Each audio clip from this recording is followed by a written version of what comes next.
The summer of 1979 stretched lazily over the small town like a golden haze, where sunlight dripped through the leaves of tall elms and the cicadas hummed their endless, hypnotic song. It was the kind of place where everyone knew each other's birthdays, where front porches were rarely empty, and where children's laughter carried across the streets in a symphony of carefree joy. The sisters moved through this world as if it had been made for them. The older, bold and curious, always seeking adventure, her hair catching the sunlight in a way that made her seem almost like she belonged to the summer itself. The younger, softer, more reflective, with eyes that absorbed the world around her, noticing details others overlooked, the tiny ants marching across the sidewalk, the smell of fresh-cut grass mingling with the warm breeze. Together, they were inseparable, a pair of constant companions navigating the small-town rhythms, inventing games, and sharing secrets in whispers that no one else could hear. Their family home stood on a quiet street, its white paint fading to soft cream, windows always open to welcome the afternoon warmth. In the yard, a swing hung from a sturdy oak, creaking gently with the occasional breeze. The garden, though modest, was alive with bright flowers that seemed to mirror the sisters' youthful energy. On this particular summer day, the air carried both the sweetness of blooming honeysuckle and a subtle tension, almost imperceptible, as if the town itself was holding its breath. Birds darted between branches, their wings catching sunlight, while the sisters ran barefoot across the grass, their shadows stretching long in the late afternoon sun. Their laughter was a melody that echoed against the houses, bouncing from fence to fence, a sound so ordinary yet so precious, framing the final moments of innocence before everything would shift. Neighbors watched with casual fondness, commenting on the girls' energy and charm. There was Mrs. Langley, with her silver hair pinned neatly, calling out from her porch for the children to drink some water. Across the street, Mr. Whitaker, a stoic man with kind eyes, shook his head but smiled, secretly enjoying the spectacle of their games. The town itself seemed to embrace them, wrapping them in a cocoon of familiarity and safety. Even the sun, slowly dipping toward the horizon, cast a comforting glow over the scene, painting the neighborhood in warm amber tones. Yet beneath the veneer of simplicity and serenity, there were whispers, small, fleeting moments of unease. A gate left ajar, a shadow crossing a window, the faint impression that not all was as idyllic as it appeared. These hints were easily dismissed, brushed aside like cobwebs in a hallway, but they lingered in the air, subtle reminders that life, even in the sunniest of summers, carries the potential for fracture. The sisters were drawn to one another in a way that seemed almost instinctual. The older would lead, daring the younger into daring escapades, climbing trees just tall enough to see the rooftops, wandering toward the creek that bordered the edge of town, inventing elaborate hide-and-seek games that stretched across yards and alleys. The younger followed, trusting completely, her small hand often clasped in her sister's, a tether to the world they knew. Their voices blended into the ambient sounds of summer, squeals of delight, whispered strategies, the shuffle of bare feet over the sun-warmed earth. Every glance exchanged carried a history of shared jokes and mutual understanding, a language without words that only they could speak. It was a portrait of childhood as unbroken and luminous as the sunlight itself, yet beneath it all, there was a fragility, an unspoken vulnerability that no one, perhaps not even the sisters themselves, fully perceived. Evening approached slowly, and the air began to carry the softer, cooler notes of twilight. Long shadows stretched across lawns and sidewalks, transforming familiar corners into something slightly unfamiliar, even mysterious. A breeze stirred the branches, sending dappled light dancing across the girls' faces. It was in this liminal space, the threshold between day and night, innocence and uncertainty, that their world, so vividly alive and secure, began to hold a hint of tension. The ordinary sounds of the neighborhood took on a sharper edge, the distant bark of a dog, the faint rumble of a passing car, the whisper of the wind through the trees. Each small sound, ordinary in another context, seemed amplified in the stillness, as though the town itself was listening, waiting. And yet, in this golden, fleeting summer, no one could have imagined the sudden rupture that was about to shatter the seamless rhythm of their days. The sisters, in their laughter and games, carried the weightless innocence of youth, unaware that the world could turn on a hinge so small and so sudden. Their footsteps across the grass, their voices mingling with the air and the wind, were the last markers of a life untouched by fear, a life poised delicately on the edge of an unknowable, haunting silence that would stretch decades into the future. The warmth of that summer afternoon, the tender simplicity of sibling companionship, and the gentle, comforting rhythm of small-town life all formed a fragile bubble, one that would soon be pierced by the profound absence that would define the story to come. The day had begun with the ordinary joys of summer, the sisters racing each other down sunlit sidewalks, their bare feet kicking up dust that shimmered like tiny sparks in the golden light. Their laughter carried through the neighborhood, a sound so vibrant and unrestrained that it seemed to pulse in rhythm with the warm breeze. The older sister, daring and spirited, darted between trees and garden fences, her eyes alight with the thrill of being unseen, while the younger, quieter and more contemplative, followed with careful steps, her gaze flitting nervously from shadow to shadow. Together, they had turned the familiar streets into a landscape of adventure, transforming backyards into kingdoms and alleyways into mysterious tunnels of possibility. Hide-and-seek was not merely a game. It was a ritual, a fleeting assertion of control over the world, a playful dance with chance and concealment. The neighborhood children gathered in a loosely haphazard cluster, their voices overlapping in excited chatter. Shouts rang out, names called, promises of clever hiding spots exchanged in urgent whispers.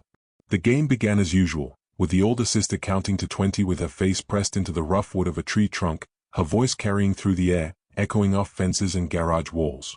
The younger sister crouched behind the thick trunk of a maple, peering cautiously around the edge, a mixture of anticipation and nervousness fluttering in her chest. Every corner held potential, every shadow was a hiding place, every moment stretched the boundaries of their small, sunlit world. At first, the game unfolded in its familiar rhythm, playful and rhythmic. One by one, the children revealed themselves, giggling and collapsing onto the soft grass. But as the rounds progressed, a subtle tension began to creep in, imperceptible at first, like the lengthening shadows of late afternoon. The older sister ran further than usual, slipping past a neighbor's yard, laughing with a freedom that bordered on recklessness. The younger followed, her movements hesitant, eyes darting as she tried to keep her sister in sight, but slowly the distance widened. The air, still heavy with warmth and the scent of freshly cut grass, seemed suddenly to hold a quiet pressure, an intangible weight pressing on the children's joy. When it became clear that the youngest sister had not returned after a round, panic began to settle over the group like a cold shadow. Friends called out her name, their voices shaky, overlapping with the ordinary noises of the town, the distant bark of a dog, the hum of a lawnmower, the rhythmic creak of a swing in a neighbor's yard. The older sister's face fell as she realized the absence, a pang of fear cutting through her playful energy. Parents began to emerge from nearby houses, drawn by the raised voices and unusual quiet of children suddenly frozen mid-laughter. Their expressions shifted from curiosity to alarm in seconds, a silent acknowledgement that something had gone terribly wrong. Footsteps echoed on the pavement as adults ran toward the trees and backyards where the children had been playing.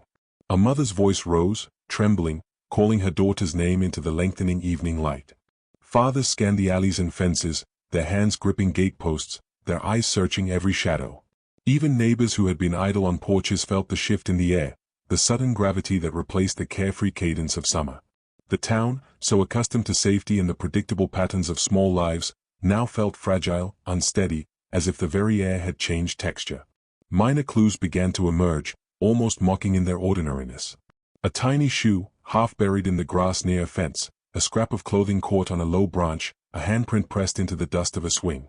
Each fragment was a whisper of a life abruptly paused, a jarring reminder of absence that the mind struggled to comprehend.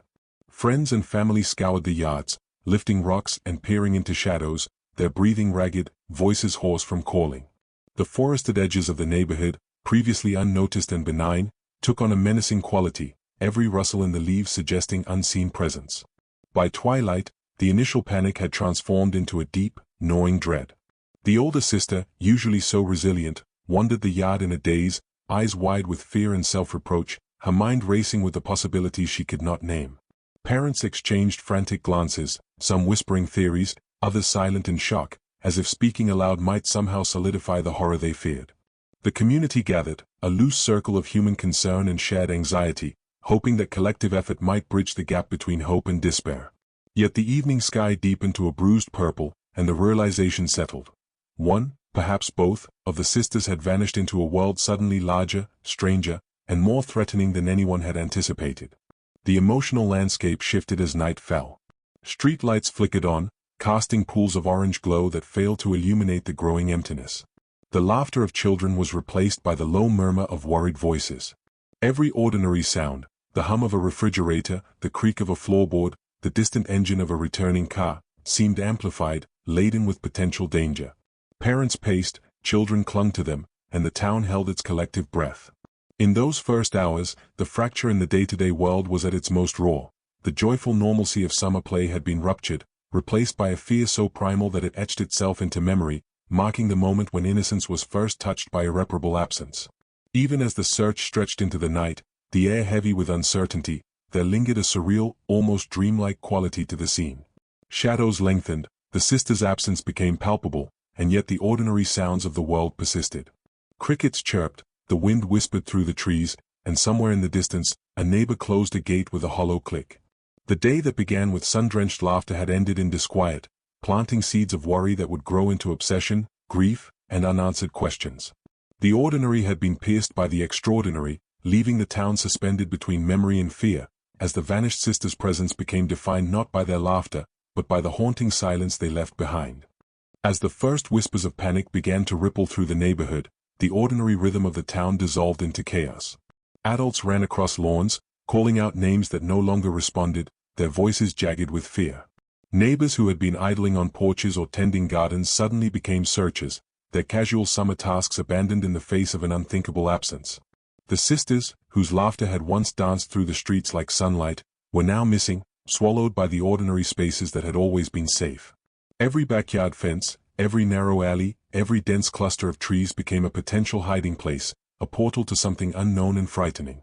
The shift from innocence to anxiety was immediate, visceral, and suffused every corner of the town with a tense energy that no one could disperse.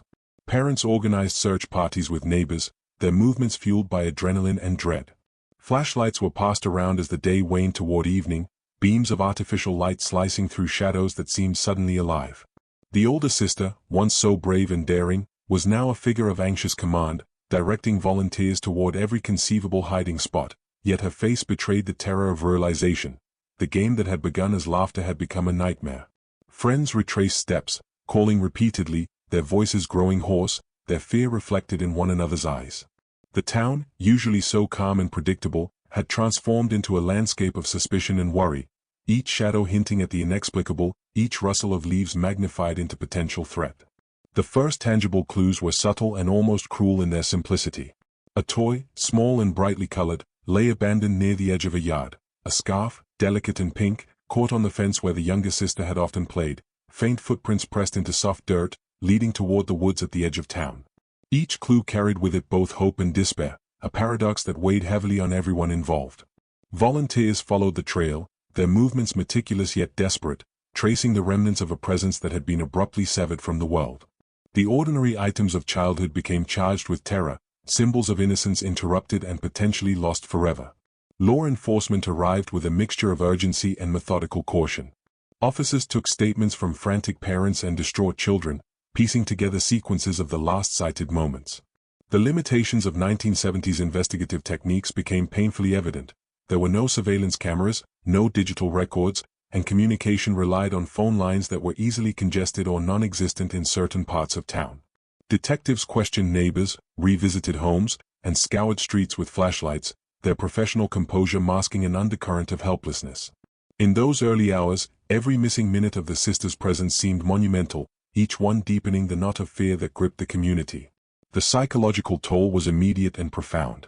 Parents oscillated between disbelief and panic, clinging to hope while confronting a reality they could scarcely bear to imagine. Friends and classmates, previously carefree and unburdened, were now silent, their eyes haunted by the absence of familiar laughter. Even the adults who had not known the sisters intimately felt a creeping sense of unease, as if the town itself had been pierced by a subtle, malignant force. Rumors began to circulate, each whispered theory more terrifying than the last, spreading uncertainty and distrust.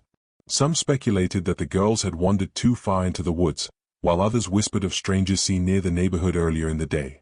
Every unverified story, every half-remembered detail, added layers to the growing atmosphere of dread. As night approached, the search extended beyond backyards and streets. Volunteers moved toward the surrounding woods, their movements cautious, flashlights casting elongated shadows that flickered over gnarled roots and dense underbrush. The rustling of leaves sounded amplified in the heavy silence, each crack of a twig raising pulses and drawing anxious glances. The unknown presence of the girls in this vast, suddenly alien landscape rendered every movement suspenseful, every sound a potential clue or warning. The boundaries of the familiar had expanded into territory both physically and psychologically uncertain, and the town collectively confronted the terrifying truth that the girl's disappearance was no longer a simple misstep or oversight. Emotionally, the strain was palpable. Parents huddled together for support, their faces etched with fear and disbelief. Friends whispered in corners, sharing fragmented recollections and fragmented hope, clinging to the idea that the sisters might still be found nearby. Even the volunteers, strangers drawn together by a shared sense of urgency, felt the weight of the event pressing down on them, the ordinary cadence of life suspended by the invisible gravity of loss. The night deepened, and with it, the realization that the world had irrevocably changed. The laughter that had once defined that afternoon now existed only in memory, a ghostly reminder of the fragility of normalcy. By the time the searchers began to retreat to regroup, the town was enveloped in darkness, both literal and metaphorical. The absence of the sisters had left a void in the streets, a silence that pressed against the ears of those who remained. Streetlights illuminated the yards and sidewalks, yet their pools of light seemed inadequate, unable to push back the creeping dread that had settled in every corner. Even as families returned home, exhausted and anxious, the thought of the girls' whereabouts lingered, twisting and turning in the minds of all who had loved or known them. It was a silence heavy with possibility, the possibility of tragedy, of discovery, and of enduring mystery. The first night concluded without resolution, and the emotional resonance of those hours became indelible. Parents stared at empty beds, hands clutching objects the sisters had left behind, a favorite blanket, a well-worn book, a cherished toy. Friends recalled fleeting glances of movement or sounds that had gone unnoticed in the past, now magnified into crucial clues. The town, usually a place of comfort and familiarity, had transformed into a landscape of anxious speculation and collective vulnerability. In those initial hours, the fracture between the ordinary and the terrifying had been fully realized, laying the groundwork for a community suspended between hope and despair, and a story that would haunt everyone involved for decades to come. The following morning brought with it a fragile glimmer of hope, but also the heavy weight of uncertainty. The town, still reeling from the previous day's sudden rupture, now faced the grim reality that the sisters' disappearance required more than frantic neighbors and scattered search parties. Local authorities mobilized with a measured urgency, their presence simultaneously reassuring and unsettling. Patrol cars hummed through the streets, their lights reflecting off windows, alerting everyone to the seriousness of the situation. Detectives began methodically documenting the area, marking potential points of interest, and interviewing those who had last seen the sisters. Each question, each gesture, carried both authority and the subtle pressure of expectation, a reminder that answers must come quickly, yet might not arrive at all. At the family home, grief and disbelief coexisted in a chaotic blend. Parents moved through the house in a daze, revisiting rooms where laughter had once echoed, now silent and heavy. A mother's hand lingered on the doorframe of the girls' shared bedroom, tracing the outline of a poster on the wall, as if seeking comfort from an ordinary object that now felt impossibly distant. The father checked and rechecked locks, windows, and closets, his mind grasping for explanations that the world had yet to provide. Even the smallest, most mundane objects, a doll half-tucked under a bed, a crumpled drawing on a desk, became anchors of hope and, simultaneously, reminders of absence. Detectives and officers began interviewing neighbors systematically, piecing together the sisters' last movements. Each account varied slightly, the differences shaped by perception, memory, and the distortion of fear. One neighbor recalled seeing the older sister dart across a yard with an almost imperceptible hesitation, another mentioned a figure glimpsed briefly through a window, now layered with uncertainty. As the adult spoke, the narrative of the day grew both more vivid and more fragmented, painting a picture that was tantalizingly detailed yet incomplete. This interplay of clarity and ambiguity became a psychological weight on the investigators, who sensed that the truth was buried beneath ordinary moments now tinged with the extraordinary. Investigators also began exploring the physical environment with care. Fences, trees, and alleyways were scrutinized. Brush and undergrowth at the edge of town were disturbed in careful sweeps. Every detail mattered, a footprint pressed into soft soil, a torn scrap of clothing, even the angle of a swing that had been abandoned mid-motion. These ordinary elements of suburban life became charged with significance, symbols of lives interrupted. Detectives jotted notes and sketches, taking photographs, and marking every potential clue. Despite the methodical rigor, a sense of helplessness hovered. The sisters were missing, and yet, within the confines of familiar streets and yards, no definitive trace of them had yet been found. The emotional landscape among the adults deepened with each passing hour. Parents oscillated between frantic hope and despairing disbelief. Friends who had grown up alongside the sisters felt a creeping, almost tangible dread, realizing that the playful games and carefree afternoons had been shattered irrevocably. Volunteers who had been helping in the search were exhausted, their hands and faces streaked with sweat and dirt, yet they persisted, driven by both compassion and a sense of moral urgency. The town collectively began to understand that this was no ordinary disappearance, it was a fracture in the fabric of their community, a wound that would not heal with the setting sun. As hours stretched into afternoon, new characters entered the narrative. A seasoned detective, hardened by years of work yet visibly affected by the innocence at stake, took the lead. A local historian, familiar with the patterns of families in the neighborhood, offered insights that were equal parts curiosity and caution. Volunteers, neighbors, and even the sisters' friends contributed pieces of the puzzle, their accounts forming a mosaic that was vivid yet incomplete.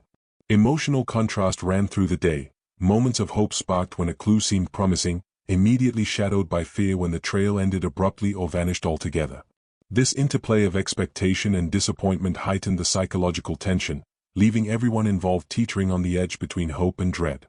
Communication among the authorities highlighted the challenges of the era.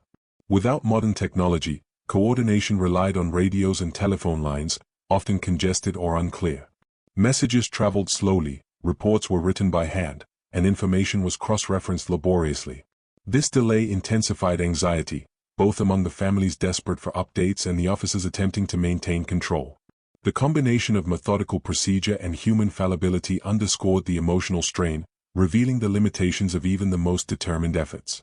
By evening, the investigation had touched every corner of the neighborhood. Officers had questioned nearly every adult and child, marked potential routes the girls might have taken, and scoured the edges of the town where the familiar transitioned into shadowed uncertainty. Yet, with all the effort expended, there was still no sign of the sisters. The town's once comforting streets now felt alien, transformed by absence and the creeping realization that what had been safe was no longer so. Parents returned home only to confront rooms echoing with silence, their grief compounded by the unyielding questions that had yet to find answers. The first full day of investigation concluded with more questions than solutions, yet it laid the foundation for the long search to come. Every step, every interview, every careful observation of the neighborhood became part of a larger tapestry, one that blended emotional resonance with methodical detail. The sisters' absence was now a presence in itself, a force that touched everyone in the town, shaping thoughts, actions, and dreams. The ordinary had been pierced by the extraordinary, leaving behind a community suspended in suspense, hope, and the slow, persistent ache of unresolved loss. By nightfall, as officers compiled reports and families struggled to rest, the emotional gravity of the situation settled like a dense fog over the town. Streets were quieter now, shadows stretching across yards and alleyways, the world holding its breath as the sisters' story began to unfold beyond childhood play and into the realm of mystery, fear, and a haunting search for truth that would linger for decades. As the days turned into weeks, the initial shock of the disappearance began to evolve into something more complex, a web of whispered rumors, half-remembered sightings, and unspoken suspicions that wove itself into the fabric of the town. What had once been a close-knit, predictable community was now shadowed by doubt, fear, and uncertainty. Every glance between neighbors carried the weight of speculation, every casual conversation seemed to hold the potential for revelation or accusation. The town's idyllic exterior, its white picket fences, tree-lined streets, and sunlit porches, now seemed like a thin veneer stretched over something darker, a hidden undercurrent of secrets that had always been there, quietly waiting. Neighbors began to recall strange occurrences from the weeks and months before the disappearance. A man passing through the streets at odd hours, lingering just a little too long at the edge of the playground. Unfamiliar cars parked for only minutes, yet enough to notice and then forget. Children described fleeting shadows, shapes glimpsed from behind curtains or around corners. At first, these recollections were dismissed, misremembered details of a sleepy town's life, but as the sisters' absence persisted, these small anomalies took on a sinister weight. The ordinary became suspicious, the familiar, threatening. People began to question what they had overlooked, what they had failed to notice, and whether something invisible had been present all along. Within the town, even long-standing relationships were strained.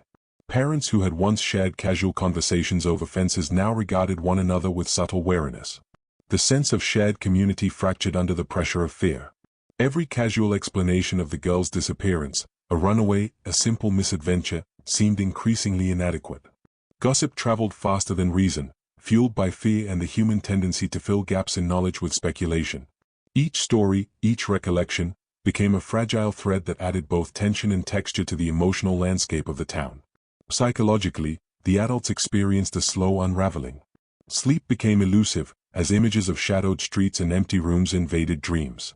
Every unexplained sound in the night, a floorboard creaking, a branch scraping against a window, was magnified into a potential clue or omen. Parents wrestled with guilt, replaying the day of the disappearance over and over in their minds, questioning whether they could have prevented it, whether a moment of inattention had set the events in motion. Their grief was not simply about loss, it was about the dissonance between the ordinary world they knew and the extraordinary tragedy that had pierced it. Children who had played alongside the sisters were left with an equally haunting mix of emotions.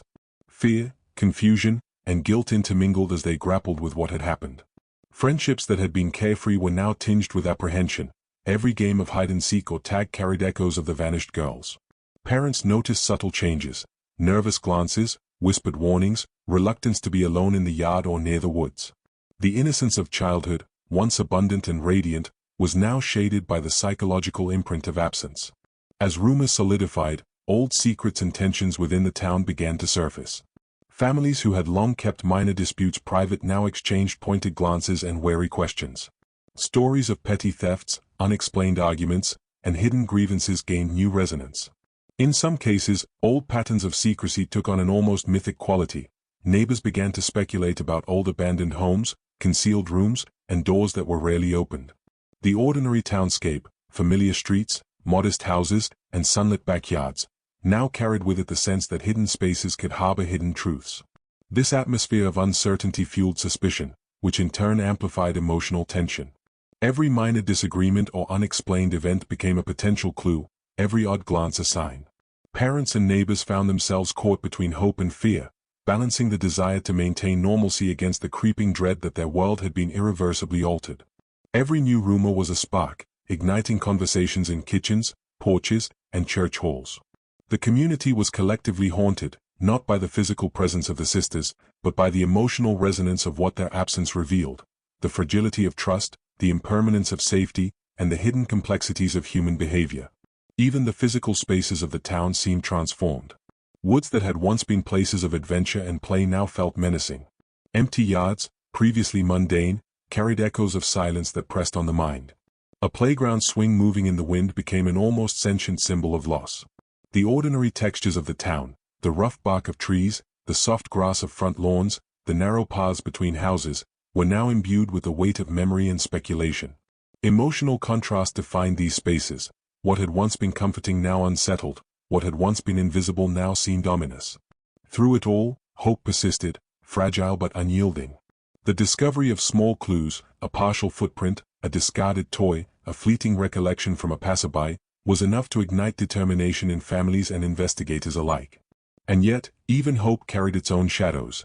The knowledge that clues could mislead, that memories could deceive, and that the truth might be more terrifying than imagination allowed. The town existed in a liminal state, suspended between nostalgia for the ordinary past and the unrelenting tension of a present defined by absence and uncertainty. By the end of this period, the disappearance of the sisters had transformed the town into a place of psychological complexity, a setting where rumor, secrecy, and human emotion intertwined.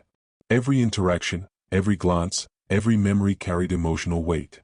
The sisters' absence was no longer simply physical, it had infiltrated the collective consciousness, creating a haunting presence that lingered in the streets, in homes, and in the hearts of those who remained.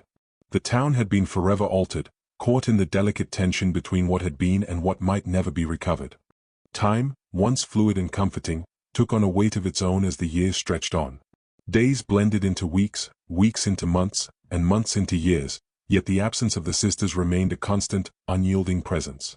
The town itself seemed to age alongside the family, streets that had once been vibrant with children's laughter now quieter, marked by the echo of what had been lost.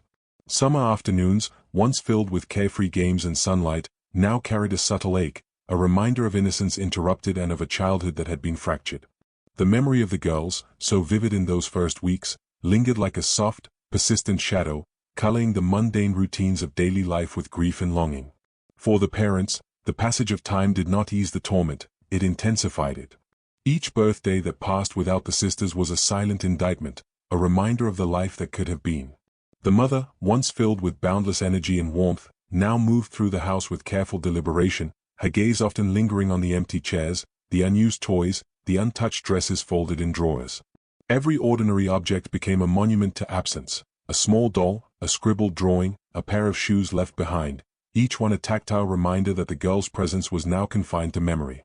The father, equally consumed by grief, withdrew into routines that offered the illusion of control, checking locks, organizing closets, or meticulously cataloging items in the home, as if methodical order could stave off the chaos of loss. The town, too, endured a slow transformation under the weight of unresolved disappearance. Children who had been friends of the sisters grew up in the shadow of the event, carrying with them a lingering fear and an acute awareness of vulnerability. Playgrounds, once lively with joyful noise, were now tinged with the memory of absence. The swing that had once been a vessel of delight now seemed to move in the wind like a ghostly echo. Neighborhood conversations, once trivial and light-hearted, became tinged with reflection, stories of the sisters interwoven into the collective memory of the town. Even those who had been only marginally connected to the family felt the subtle pull of the event, an emotional gravity that lingered over community gatherings, school functions, and church meetings. Friends of the sisters carried their grief in quieter, more insidious ways. They replayed the day of disappearance in their minds repeatedly, questioning what they had seen, what they had missed, and whether they could have done something differently. Nightmares visited them in adolescence, recurring in distorted fragments, shadows in alleys, the echo of laughter cut short, the haunting absence of small hands that should have been there. Every ordinary childhood milestone, a birthday, a school dance, a graduation, was shadowed by memory, a reminder that what had been lost could never fully be reclaimed. Even friendships frayed under the weight of shared trauma, as each individual processed grief and fear in their own unique and sometimes isolating way. Investigators, too, experienced the slow erosion of hope. Files were revisited periodically, leads followed with renewed vigor, only to end in frustration and uncertainty. Every abandoned clue, every faded footprint, every scrap of testimony became a ghost, a thread dangling in the space between possibility and despair. The limitations of the era, lack of advanced forensics, absence of surveillance, and the slow pace of communication, compounded the difficulty of uncovering truth. Yet, even in the face of these obstacles, a quiet determination persisted, a collective hope that one day the sisters' fate would be revealed. The town itself began to carry the emotional imprint of absence. Streets once familiar were now loaded with memory, every corner evoking a trace of past laughter.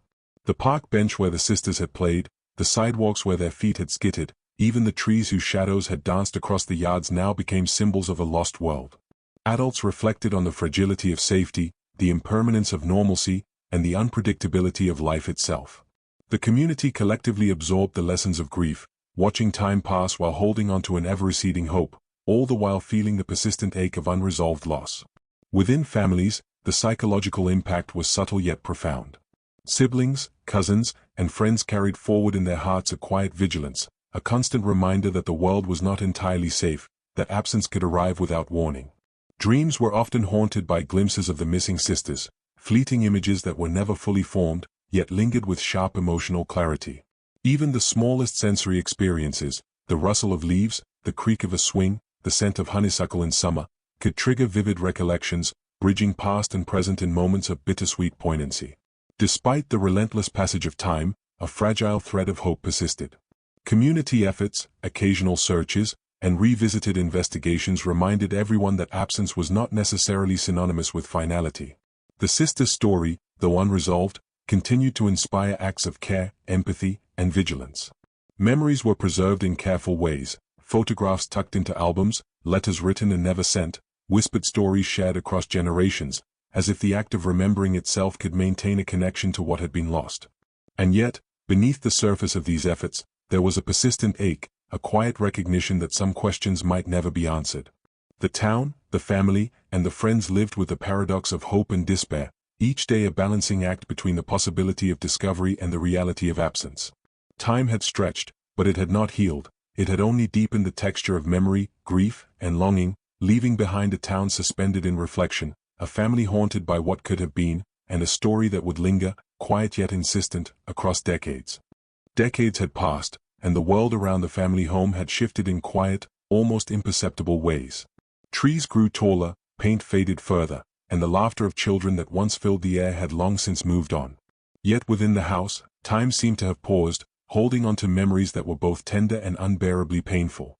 It was in this stillness, in the quiet corners of a place long familiar, that the forgotten attic door was discovered.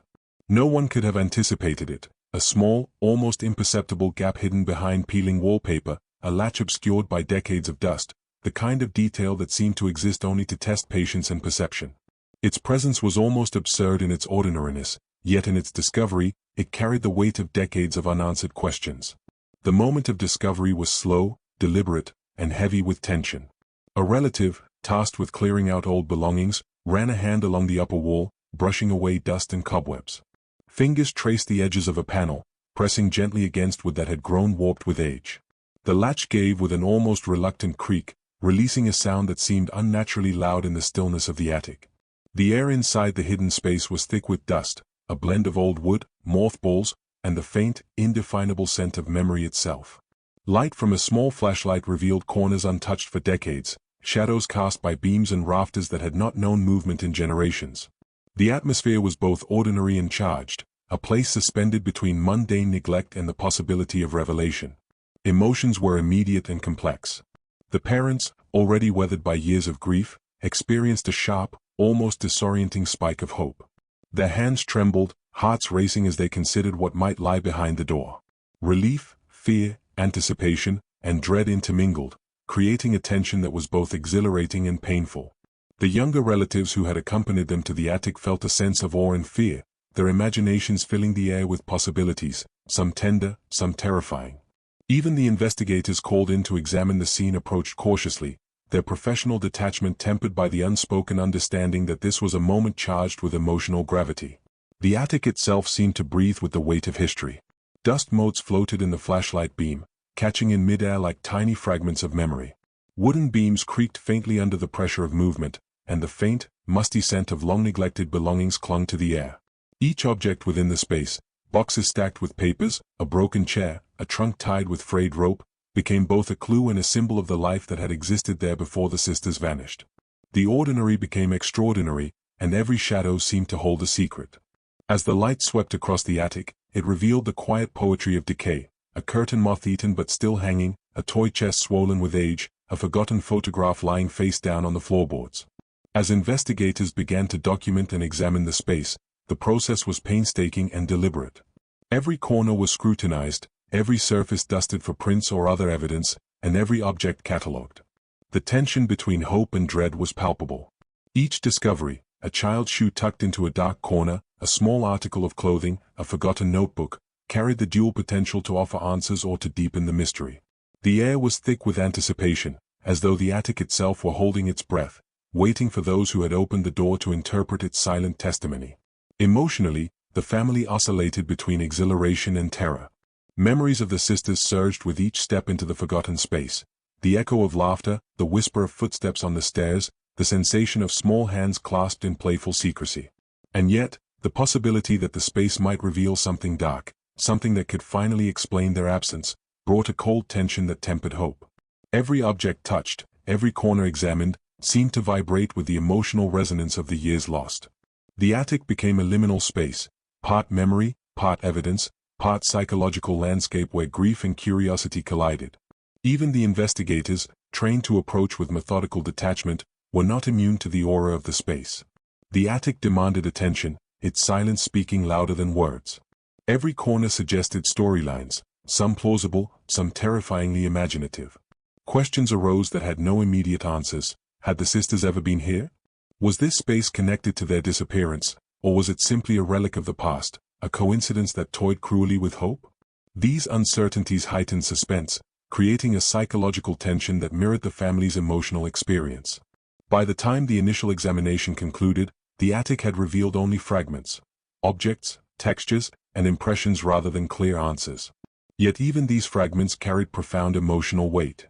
The forgotten door, previously invisible, had now become a focal point, a symbol of hidden histories and the tantalizing possibility that time had not erased every trace of the sisters. It was both a promise and a warning. Within ordinary spaces could lie extraordinary truths, and in uncovering them, the emotional journey would be as significant as the revelations themselves. As evening fell, the family and investigators descended from the attic, hearts still taut with anticipation and nerves frayed from the emotional intensity. The discovery of the door had altered their perception of the house, of the past, and of the long shadow cast by the sisters' disappearance. The attic was no longer merely an architectural feature, it was a threshold between memory and mystery, a space that held both the weight of loss and the glimmer of possibility. The story that had begun decades ago in laughter and sunlight was now entering a new chapter, defined by shadows, dust, and the slow, deliberate unspooling of hidden truths. The attic, once silent and seemingly inert, now began to whisper its secrets. Dust stirred under careful hands, lifting into motes that shimmered in the pale beam of flashlights. Each object touched, a forgotten toy, a brittle photograph, a crumpled piece of paper, seemed to carry the weight of decades, the lives of those who had once passed through the house, and the absence of the sisters themselves. It was as though the attic had been waiting for someone to finally notice, to pry open its hidden compartments, and in doing so, to release fragments of stories long thought lost. Every corner held possibility, some promising revelation, some reminder that the past can be both tender and terrifying. The discovery of letters, yellowed with age and frayed at the edges, shifted the emotional atmosphere immediately. Their cursive script, faded yet legible, hinted at connections, grievances, and unspoken thoughts that had lain dormant for years. Some letters were addressed to family members no longer present, others appeared to be notes between neighbors, brief exchanges that seemed ordinary until placed in the context of the sisters' disappearance.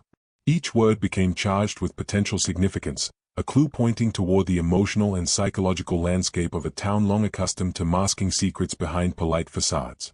The attic became a repository not only of objects but of the hidden inner lives of those who had lived within its walls and around it. Among the unassuming boxes of household items, a small trunk drew particular attention. Its latch resisted initial attempts to open it, as if the space itself were testing patience and intent. When the trunk finally yielded with a hesitant creak, the contents revealed a mixture of the mundane and the inexplicably poignant. Toys neatly stored as if waiting for a child's return, small garments folded with care, and objects marked by use and affection. Yet there were also items that suggested absence rather than presence. Notebooks with pages left blank in the middle of a sentence, photographs cropped in unusual ways, shadows frozen in images of children and adults whose expressions now seemed to carry unspoken significance. Each object demanded attention, inviting interpretation while refusing easy conclusions. The emotional impact on the family was immediate and profound. The parents, who had carried the ache of absence for decades, experienced a collision of hope and trepidation. Every object they uncovered seemed to vibrate with the echo of their daughter's laughter and presence, yet simultaneously reminded them of what had been lost. Their hands shook slightly as they lifted toys and letters, voices barely above whispers as they exchanged tentative observations. In the quiet corners of the attic, decades of grief converged with a renewed, fragile optimism, creating a psychological intensity that was nearly palpable. Investigators catalogued each finding meticulously, aware that the physical evidence might yield answers, yet understanding that interpretation was fraught with ambiguity. Every scrap of paper, photograph, and object was photographed, numbered, and logged. Yet even in this procedural rigor, the human element was inescapable. The space seemed to resist detachment. It demanded emotional engagement, reflection, and a willingness to confront the layers of human experience it held. Shadows cast by beams of light seemed almost animate, and the ordinary dust and decay of the attic took on the texture of memory itself, tangible, haunting, and inescapably real. As the search through the attic deepened, subtle inconsistencies emerged. Some objects appeared to have been moved recently, though the house had seen few visitors over the years. Items that should have been aligned neatly in boxes were shifted slightly, creating questions about who might have accessed the space and when. These small anomalies, initially overlooked, soon took on symbolic weight. The notion that the attic's contents were entirely static gave way to a creeping realization. The space had a history of movement, intentional or otherwise, hinting at human intervention and hidden activity. The psychological tension thickened, as every ordinary gesture, opening a box, turning a photograph, carried the potential for revelation or disruption. Evenings in the house, long steeped in silence, now carried a new tension. The discovery of the attic door and its contents altered the way the family and investigators perceived the entire home. Rooms that had once been mundane, the living room, the hallway, the stairwell, now seemed like stages in a story that had been ongoing for decades. The ordinary rhythm of the household, previously a source of comfort, was now punctuated by moments of hesitation, quiet reflection, and the subtle hum of anticipation. Shadows seemed to stretch differently, light fell at sharper angles, and even the creak of the stairs took on a new resonance, echoing with the possibility of hidden truths just out of reach. As hours passed, the attic yielded more fragments, each carrying emotional resonance: a lock of hair tied with a ribbon, a child's drawing folded into the corner of a box, a note scrolled in haste yet carefully preserved. Each item seemed to speak simultaneously to the past and present, to presence and absence, to grief and hope.